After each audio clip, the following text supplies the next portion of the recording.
Hey guys, welcome to Banned Book Week, day 2. Today we are talking about I Know Why the Caged Bird Sings by Maya Angelou. This book was originally published in 1969. This has been on my list for years, and I don't know why this year I just decided this is the year. From what I could figure, I mean, it's like kind of a fictional autobiography, so there's no like strict time that this takes place in, but I think it takes place between 1931 and 1935, just based on Maya, the main girl's ages, but there's no like defining events that place this book. But based on, I guess the math I did was like Maya Angelou's birth, maybe that's how I came up with it. If you see me lurching, I'm trying to keep Penny from knocking my camera over, which happened a lot yesterday. And I apologize for yesterday's video if it seemed a little scattered or just not well put together. This is the first time I have filmed in a year. And that book was a little hard for me, so it was rough all around, just rough, yeah. So I Know Why the Caged Bird Sings follows Maya. It starts when she is 3, and it follows her and her brother Bailey as they are kind of displaced from her parents. They're not in the best of places, so I wouldn't say they're rather neglectful, but they're just not in a place where they can be parents at the moment. So they send Maya and her brother Bailey to live with her grandparents for a few years. And the story just kind of follows Maya through everything she faces as a black girl living in this time period. Racism,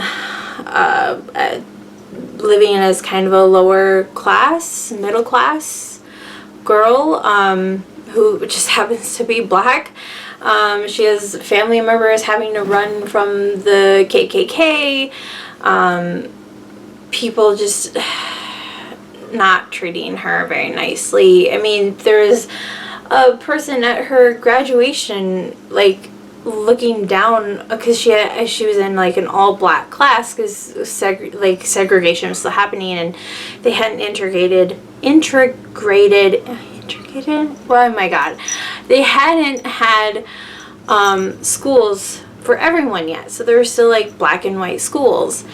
So her whole graduating class was black, and the commencement speaker was talking about how like, yeah, you're not gonna have, you know, the best future and good job opportunities and all that, but you know, like, yeah, okay, bye. Like, it was rough. There's also this horrible part in the book where it talks about how like she's just, and I dealt with this too as a kid, so I felt this, not the racism part, the dental part. That sounded horrible. She has a tooth that's going rotten, and there's like no black dentist in the area, and the white dentist won't see her, like will not help her because he's white and she's a black girl. So she just has to suffer through this dental pain, and I get that. I 100% understand that because I grew up so poor we couldn't afford to go to the dentist. So like, yeah. So yeah, if you notice a difference in my teeth this year, it's because I finally have dental insurance and I actually got stuff fixed this year. So yeah, I understood like that part of the book. Yeah, that was too real. So after a while, Maya does go back to live with her mother. And here is where the book roundhouse kicked me in the face, because I went into this book pretty blind. I did not know what to expect. I was just like enjoying the book. Did not know anything about it. And then her mother's boyfriend moves in with them, and at age 8, her mother's boyfriend sexually assaults and then rapes Maya. And I'm not gonna lie, the initial scene with the first sexual assault, and then the continued sexual assault and then rape, it's rough. And as someone who is a sexual assault survivor, I was not ready for that. It brought up some stuff. It was rough. So if you have experienced that, or if you're just not someone who likes to read that kind of stuff, I mean, it's I don't know how to phrase this because I don't want, it sounds weird to say that it was so well written that it could only be written by someone who has been through that. I feel like that's a good way to put it. Yeah. And it was really sad to find out that this was a fictionalized autobiography of Maya Angelou. So I'm pretty sure this stuff actually happened to her as a girl, which I know this happens every day, but that just made me even more sad. And it made me realize, oh yeah, this is so well written and so real, because I think it actually happened to her and she was writing from memory basically. So yeah. And so yeah, the rest of the book kind of follows the fallout of that. There's a whole trial and everything. Her having to grow up dealing with being the little black girl that was raped and the stigma with that, and then it has a really sad, I would say kind of unsatisfying ending, but only in the way that it points out that with lower class, middle class, I would say probably lower class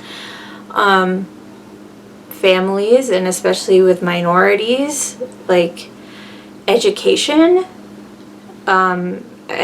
sexual education, it's just not there. Support, good jobs, it's just not there. And so Maya's ending is just, it's kind of sad, and her life doesn't go the way she expected, and yeah, it honestly it's kind of a sad book to read, but honestly I really enjoyed it. It was rough at times, but it was a good book. Let's look at why people don't want people to read this book. It's been banned and challenged many times since the 90s. Reason being mainly the child rape, which I get. Like I said, it was rough. People have also cited racism, homosexuality, sexual content, and offensive language. The offensive language, sexual content, I get that. Obviously, the rape, molestation, that's all in there. There's a little bit of her as a teenager with what happens at the end of the book, but it's not explicit. It doesn't go into detail. I don't know. I would not cite that for being a reason.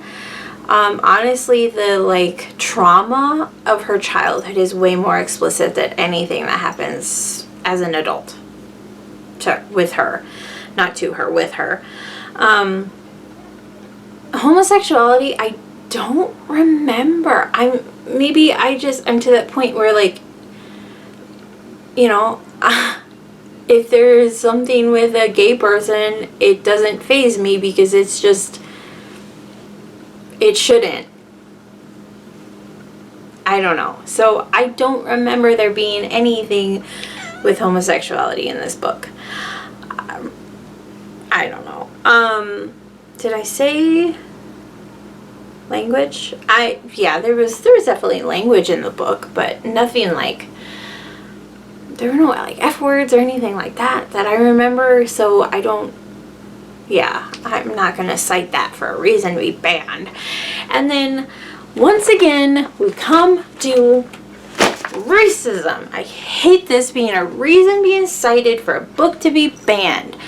When you're talking about a book written by a black author or a minority author that is the subject matter is what they went through as a minority, talking about all the racist crap they went through, and you're gonna cite this book for racism is the stupidest thing I've ever heard.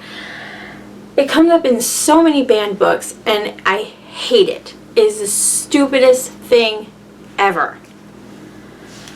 Ugh, my brain's gonna explode.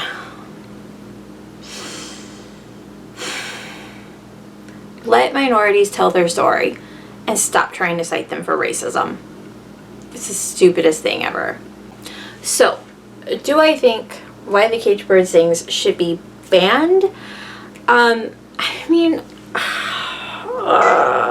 not in high schools. Definitely not in high schools. I mean, maybe I just, with instances of sexual assault, because there are so many of us out there that have been through it, and if you're not expecting it in a book, sometimes it can hit you, and it's not pleasant, and sometimes it's like you're right back in your own trauma, and you're just looking to escape reality by reading a book, you know? So like sometimes I feel like books with that in them should have a warning at the beginning. I don't know, but I mean, that's as far as I'd go. I don't think it should be banned. I think it's a look into someone's life and what they went through, and again with racism and how bad it was back then, and honestly how bad it is still. And people need to realize that America is awful. It can be really, really awful with people and how prejudiced and racist they can be.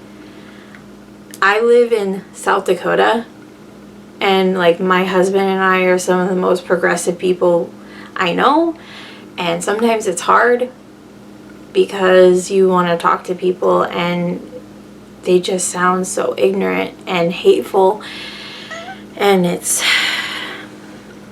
awful. And you know you're in the minority here with, you know, just wanting to love people no matter who they love, and, you know, trying to support people no matter the color of their skin. Like, if it weren't so beautiful here, like in like the, you know, area, the landscape, I wouldn't want to live here, because just people around here can be pretty backwards. But yeah, I don't know. But what do you think of Maya Angelou's I Know Why the Caged Bird Sings? I really enjoyed it.